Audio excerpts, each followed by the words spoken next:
Hello there, I'm back again. Just want to sort of like talk about what's been happening in the UK recently in terms of like all the riots that's been happening across the country pertaining to sort of migration, illegal migration, people coming across the channel on dinghies and being housed in 4- and 5-star hotels at the expense to the UK taxpayer of, well, you dance to the tune of £8 million per day. And I suppose I can see how that may have UK residents disgruntled, considering how a lot of these so-called immigrants who are fleeing war-torn countries are all young men of fighting age, between the ages of 18 and 30, and how it sparked, how it sort of sparked controversy. More to follow. I thought I'd just add as well that a lot of the reasons why these riots kicked off in the UK was because apparently there was an immigrant from Africa who was on a Doctor Who promotional video when he was younger, had allegedly stabbed up 3 children. Now, whether this is the case or not, or whether it's just a false flag, a false flag event, it's all up in the air. But like what I've realised is like a lot of these disturbances are caused by the Hegelian dialectic, which is problem, reaction, solution. So you'll tend to find that this is all started by the very people who want to bring about the problem to provide a solution to a situation we didn't want starting in the first place. But I thought I would just add that in there. So yeah, there's been quite a lot of controversy happening across the UK with regards to the migration. So as the way I understand it, now I know there's people who've migrated to the UK illegally who have been unnecessarily affected and targeted because of these riots, and needlessly so, because the frustration is being aimed at the wrong people. But I'm not going to get too deeply into that. But yeah, so we've had an influx of migration, illegal migration, unmitigated, coming across from France to the UK across the Channel by way of rubber dinghies.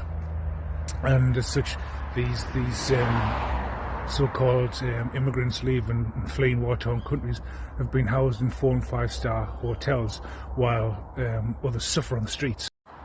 Now, after doing a bit of digging with regards to this illegal migration across the Channel from France to Dover and places along the east coast, come to the UK on rubber dinghies, after doing a bit of research, there's a few people also have been looking into this, and it's just like a lot of people are saying it's just ironic how if these people, these young men between the ages of 18 and 30, shall we say, are young men of fighting age, are fleeing war-torn countries and travelling, making sort of like the difficult journey to travel across Europe to France and over the Channel on dinghies to the UK from a war-torn country. Why isn't there any women or children? Why is it all just young men of fighting age? You know what I mean? It does sort of make you wonder. Generally, when you begin to wonder, the mind boggles and you begin to look at this with new eyes and not the mainstream narrative, because clearly anyone who has any concerns about this migration, this influx of migration by the hundreds of thousands, you're labelled far-right extremist just for simply having concerns or questioning it, or just trying to find out why have referendums, why have sort of like why is it that both political parties on the left and right seem to ignore the will of the people and are very stern and stick hard to the globalist agenda? What globalist agenda, you may ask? Well, ask away. Now, again, you can go and search for this information yourself online, but you have the Agenda 21, Agenda 2021, Agenda 2030. You also have the Kalergi Plan, which was devised in the 1950s. I may add some more information on that shortly, but it's all about well, essentially it's all about a great replacement. Now, this border crisis is not just happening in the UK, it's also happening at the southern border between Mexico and the USA, and it's also happening in the northern border between Canada and the USA. But these migrants are coming from all over. You said all over. What do you mean all over? Well, as I was cut short at the end of my minute video there, when I say all over, like all over the world, they're coming from like the Middle East, Africa, places like that. And not only that, there are people coming from Latin America. Well, can't really say Canada, but like from Latin America, such as in Mexico now, you don't need a visa to fly from Mexico to Canada, and there's a lot of migration happening that way, travelling to Canada, especially in the summer months while it's still nice and warm. They come especially to like Bangor, Maine, places like that, Halifax, Montreal. They have like essentially the border. It's just there's no one really patrolling it, and you can just cross it. Especially in the summer, it's very easy. You can just cross over the border into America, and there's this garage, a taxi rank essentially. So yeah, there's this petrol station, gas station, as they say in America and Canada and such. So there's a gas station where in New York State, because I realise New York State travels all the way up to the border between America and Canada, and so there's a lot of immigration coming across there, and they meet at this gas station where there's lots of like Ubers and NYC yellow cabs and things like that, and they picking up like or a variety of nationalities. It's not just Mexican, you know what I mean? I'm not having a go at Mexico, but there's a lot of people travelling to Mexico because it shares a border with America, but also because you don't need a visa. Well, that may be more, but like essentially there's all kinds of people who may be pretending that they're Mexican, but they're flying from Mexico to Canada because they don't need a visa, and then from there coming into America. So hold on. So they're flying from Mexico to Canada without the need for a visa to like travel to Canada, but from there the sneaky scoundrels heading across the border to New York State to this gas station, which is like it's all set up by the cartels, allegedly. You know what I mean? This is just what I'm hearing as you do a bit of research, and a lot of people in Ubers and yellow cabs, things like that, are travelling up to this gas station to meet these illegals to get into a taxi to travel to New York City, because the immigration laws are, to the point where they won't send you back, and they'll just house you in properties all over New York City and New York State. And so that's why there's a lot of people heading that way, taking that route to Canada through to America, down to New York City, to be processed. While doing so, they've like being housed and taken care of. And so what's been like sort of discovered while transporting these illegal immigrants from like New York State, like at the border, from like on the border, sharing the border with Canada, they're getting into Ubers and yellow cabs and travelling back to New York City. And while travelling, taxi drivers are having conversations. I mean, there's one video that one of the drivers shared. I think it was an Uber driver who shared it on TikTok. I don't actually have TikTok, but like you can, obviously people download the videos and share them on Instagram and other platforms, blah blah blah. And he was talking to this so-called migrant who turned out to be a UN soldier from Africa who'd been trained in Ukraine by British special forces in preparation. Well, you will see. So yeah, So there's illegal migration happening all over the Western world, all Western countries, that's including Australia and New Zealand. Yeah? Europe. UK, that's the United Kingdom, that's England, Ireland, Scotland and Wales, and also the Republic of Ireland as well. Okay, which is part of Europe, because Northern Ireland and Southern Ireland are separate, you know. And as well as America and Canada, right? And so, yes, so you've got all this illegal migration being sent all over the Western world, right? And you've all been trained by special forces, whether British or American, right? And they're all UN troops, and they've all been trained in different parts of the world, like Latin America, parts of Ukraine, other parts of the world, yeah, Africa, things like that, training these migrants. So naturally you're thinking, training them for what? What could American and British special forces, what could be possibly training these illegal migrants for? Well, this is what I've gathered based on the research that I've done, as I've been, like I say, I keep an eye on these type of topics, because look, a lot of people like to read tarot, and they like to delve into individuals' lives and pick up on energies and things like that, and they really do enjoy that. I'm not denying them their pleasures, you know what I mean? Sometimes I find it very interesting, you know, but I like to keep my finger on the pulse of bigger, more life-threatening scenarios of what's happening around the world. And, well, you know, what could you possibly think these people are being trained for? Well, I'll tell you. So, as I'm sure you're already aware, there's a lot of problems so-called with this proxy war in Ukraine and Russia, and more recently there's been a lot of stuff kicking off in Israel, Gaza Strip, conflict between Palestine and Israel, like how, you know, there's a lot of like killing going on there, whether it's soldiers or innocent lives, yeah. And then you've got the threat of Iran bombing, and then you've got Yemen, and then you've got Houthis,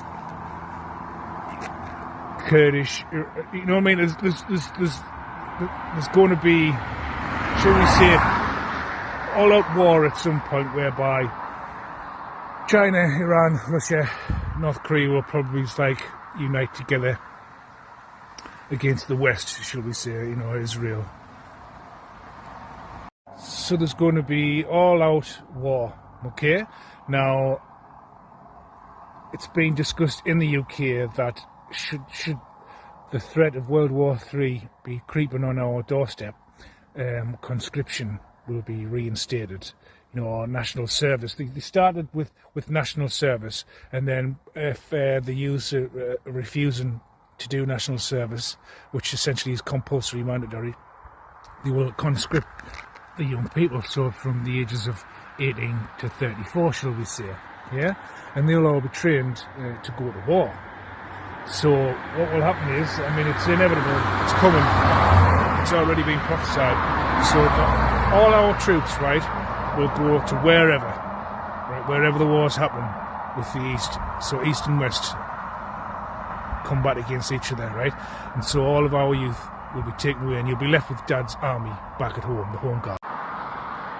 So you've got countless youths being shipped out to war, fight in another country elsewhere, because, like, by the looks of things, China's going to invade Taiwan. There's just going to be a massive bloodbath in the Middle East, basically destroying nations and killing off as many people as they can, because these people who orchestrate these kinds of wars are just bloodthirsty, you know. So yeah, so all our youth will be sent off to war, and so you'll be left with, say, people at the ages of 40 upwards, you know, who are not as active, not as physically active, not as in shape, you know, like more easily overpowered, shall we say, by, I don't know, migrants of a fighting age who've been left behind in our respective countries. And you see what's happening? Okay, so you have UN troops from like the Middle East Africa, places like that, okay? And they've been trained by our special forces. And they won't be sent out to war, they'll be left behind. And so while our armed forces head out to fight in the Middle East, Russia, Ukraine,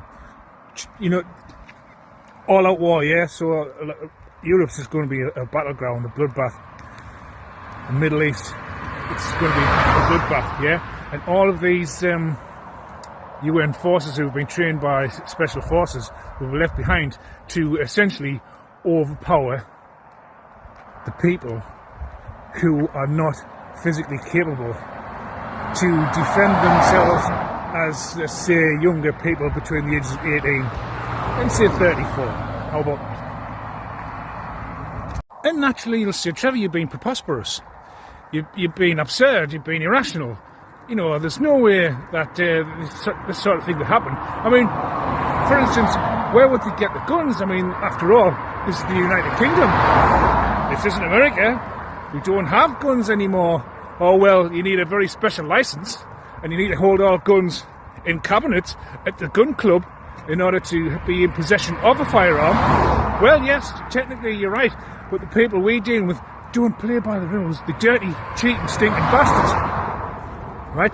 Now, let's not forget that these UN troops have already been trained by our armed forces. You know. And so there is and I'll put it this way, our governments are complicit in the betrayal because they're all in on the act. You know what I mean? That's why all these people have been sent here. That's why they've been trained by our British services for this. But the thing is, I'm not being preposterous, and this really is happening. Just like the migration that's coming from Paris to the UK across the channel in the rubber dinghies, what's happened is they've been escorted over by the French in boat, and then they've been escorted over the rest of the way, like the other half of the way, by a British boat to the shore, you know. And what happens is that these rubber dinghies then all get collected back together, strapped up, put on a lorry, and sent back across the Eurotunnel to ready for more redeployment of more UN troops, essentially being sent into the UK, housed in hotels. I mean, a lot of these so-called migrants have already stated that the UN fighting force that have been trained by our special forces in places like Ukraine, in places like Latin America, in places like Africa, or wherever else. And the reason that we know that the UN troops is because people who stand outside of these, like UK nationals who are standing outside of these hotels, they're talking to different people, and some of them boast about it. I mean, they're all given brand new smartphones, all brand new like clothing. They're well looked after, while our veterans get to rot on the street, and there's countless homeless people left to wreck and ruin on the streets, while these soldiers are being brought over and housed in places like 4 and 5 star hotels, bed and breakfast, things like that. Interesting topic as well on that point. So a lot of bed and breakfast up and down the country have been, shall we say, commandeered by the UK government, financed by the UK government. So there's one particular whistleblower who is the owner of a bed and breakfast establishment, leaked to whoever in a recording that they were approached by the UK government to house these refugees escaping allegedly war-torn countries. You know, all men. You notice straight away, all young men of fighting age, between the ages of 18 and 34, shall we say, around that bracket. And they're all paid, and she was paid by the government to house these refugees fleeing like war-torn countries. But one of the conditions was that she had to sack her staff, and she would be issued with new staff paid for by the government while they were looking after these, refugees. And so for a while everything was going okay. She thought she was doing a good deed until again she was contacted by the government, by the UK government, that would they receive that so they would be contacted by the UK government to inform them that some parcels would be arriving to the bed and breakfast at some point. And so she was like, oh, okay, no problem. And then, a couple of days went by, something like that. Knock at the door, at the premises. The bed and breakfast owner went to answer the door to be greeted by, you guessed it, British military, to drop off some wooden crates. Not suspicious at all, I hear you saying. No, not suspicious at all. More to follow. So essentially these crates were kept in storage on the premises in whatever, there may have been some facility within the property whereby they could store all these wooden crates. And obviously seeds of doubt had instantly been planted with the bed and breakfast owner upon arrival of these wooden crates and to be greeted at the front door by British military.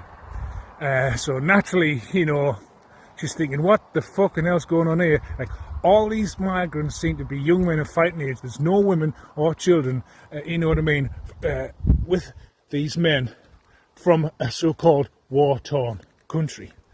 And then all of a sudden we're being told by the government that we need to sack our staff to be restaffed by government staff while dealing with these migrants. So obviously red flags were just waving like fucking crazy, What's going on?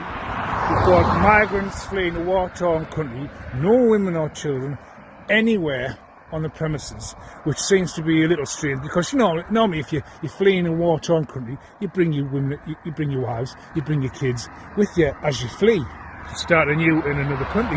But that's not the case with this scenario. It's just all young men of fighting age being housed in hotels, bed and breakfasts at the expense of the UK taxpayer to the tune of £8 million per day.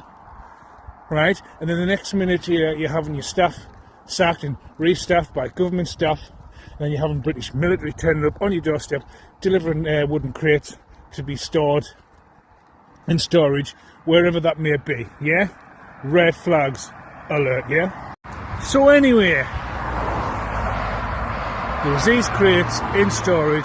This bed and breakfast owner was sitting on them for a while, filled full of doubt, filled full of curiosity, thought they were doing a good turn, realising there's something fucking sinister going on, and she's like conferring with friends and family and other business owners and the likes, conversating about what these fucking wooden crates are. I mean, you can have a good fucking guess if you've seen British military, but you don't want to initially think of that, but it became more and more suspicious as time went by, and so as conversing with friends and things about the wooden crates, they basically said, well, it's on your fucking property, you have the right to inspect these crates to see exactly what is the cargo that's being stored on your premises by HM government. Having had the conversation, took sort of like advice of what steps to do, took it under advisement, what the possibilities you could do. So this bed and breakfast owner decided to go to the storage facility where they were kept and crack open one of the crates, yeah? And so that's what they did, got the old crowbar out, cracked open one of the wooden crates, and lo and behold, there was AK-47 Kalashnikovs in these crates. So it's just like, oh my god, the blood leaving the fucking body, the face going white, and then crack open another crate, fucking hand grenades. I mean, there was enough ammunition, guns and explosives to start your own little war and take out a village or three. You know what I mean? So the fucking panic sets in. Knowing what you knew after having inspected the crates and uncovering the fact that there was ammunition, guns and explosives there. You know, it doesn't take a genius to put two and two together, right? And naturally, if they bring in all of these armed troops into the UK and the rest of the Western world with the same intention in mind, and that they're going to bring about conscription, reinstate it, train up our youth, send them out to war, Christian nations, remember, send them out to war just to basically annihilate each other, while these UN forces go to these secret ammunition caches in storage all around the fucking country, as well as the rest of the Western world, with the same sort of so you've got all these artillery caches placed in storage up and down the country, as well as the Western world. It doesn't take a genius to work out what the strategy will be once all of our armed forces have been sent overseas to fight a fucking bankers' war, basically. They're going to essentially arm themselves, equip themselves, and slowly but surely start taking us out, especially if you live in large population areas. They will be the first places to fall, right? If you're out in the sticks, probably won't be as easy to take down, and we may have more leeway, but chaos is coming no matter which way you want to look at it. And yeah, if you don't want to believe us, that's absolutely fine, you know what I mean. Go do your own research. At the end of the day, always ask questions, knock and seek answers, and you shall find them. And not only that, I mean, so I've hit you with that bombshell. Just wait until the fucking stock markets crash.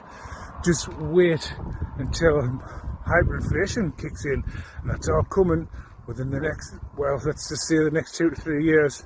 I mean, you're already seeing signs of it in the stock market now. These are the things I keep an eye on. I mean, the United States is $35 trillion in debt. The country's bankrupt, right? Every Western country is bankrupt. I mean, you've got the likes of Keir Starmer, who's, you know, sending over 3 billion of British pounds over to the Ukraine to allow Zelensky and his tranny wife to buy the new first edition, what you call them? Bugatti, yeah. Yeah, so the old Zelensky, was it Vladimir Zelensky, and his tranny wife are receiving all these billions of pounds, right, from like America and the UK and Europe, you know, billions of euros, billions of dollars, billions of pounds. You know, pounds are worth more than dollars and euros, so it's more when you convert it. Anyway, so yeah, so Zelensky's bloke man, wife, is it 5 million euros or 5 million pounds on a first edition Bugatti. So it just goes to show, like, the level of corruption in Ukraine and what they're actually doing with that money, as opposed to be bankrolling it for fucking war against Russia. But you know, the more you know. And so yeah, chaos is coming. And for instance, Japan and China are the biggest foreign holders, especially Japan, of US government treasury notes, right? And obviously, if Japan needs to stabilize their economy, they will sell off hundreds of billions of dollars in government treasury notes and bonds, things like that, stocks and bonds, right? And then much the same with China, because they've already lost 40 banks in one day, right? So there is an economic decline imminent, and it's on its way, right?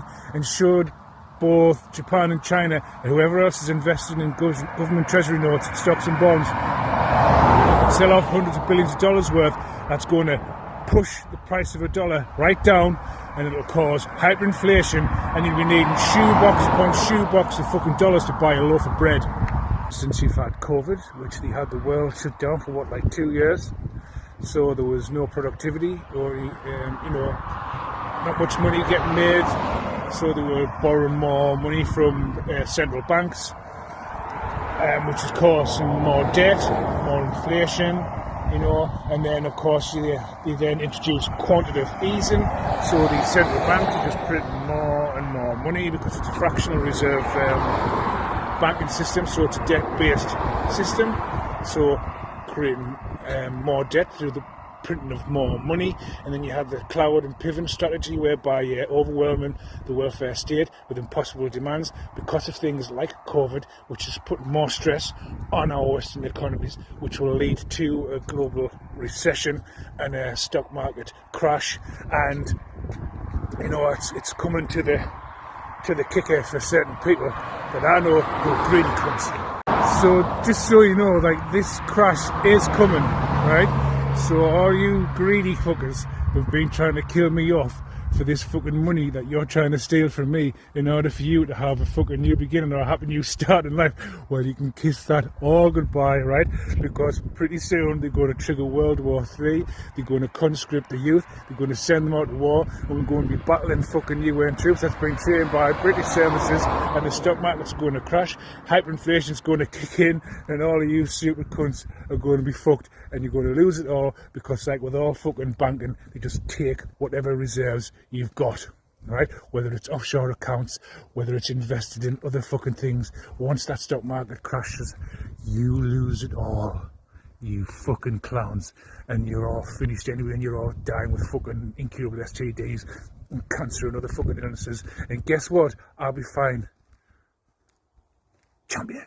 So yeah, that whole tale was a wonderful build-up to a perfect climax with a twist in the plot, which basically renders you all inert, useless, pointless, and everything you thought you were going to get, you're not.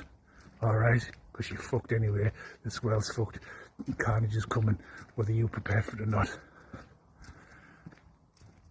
I just enjoyed telling you that tale, which led to a powerful climax. And on that note, I'm going to sign off for tonight. I'll see you later.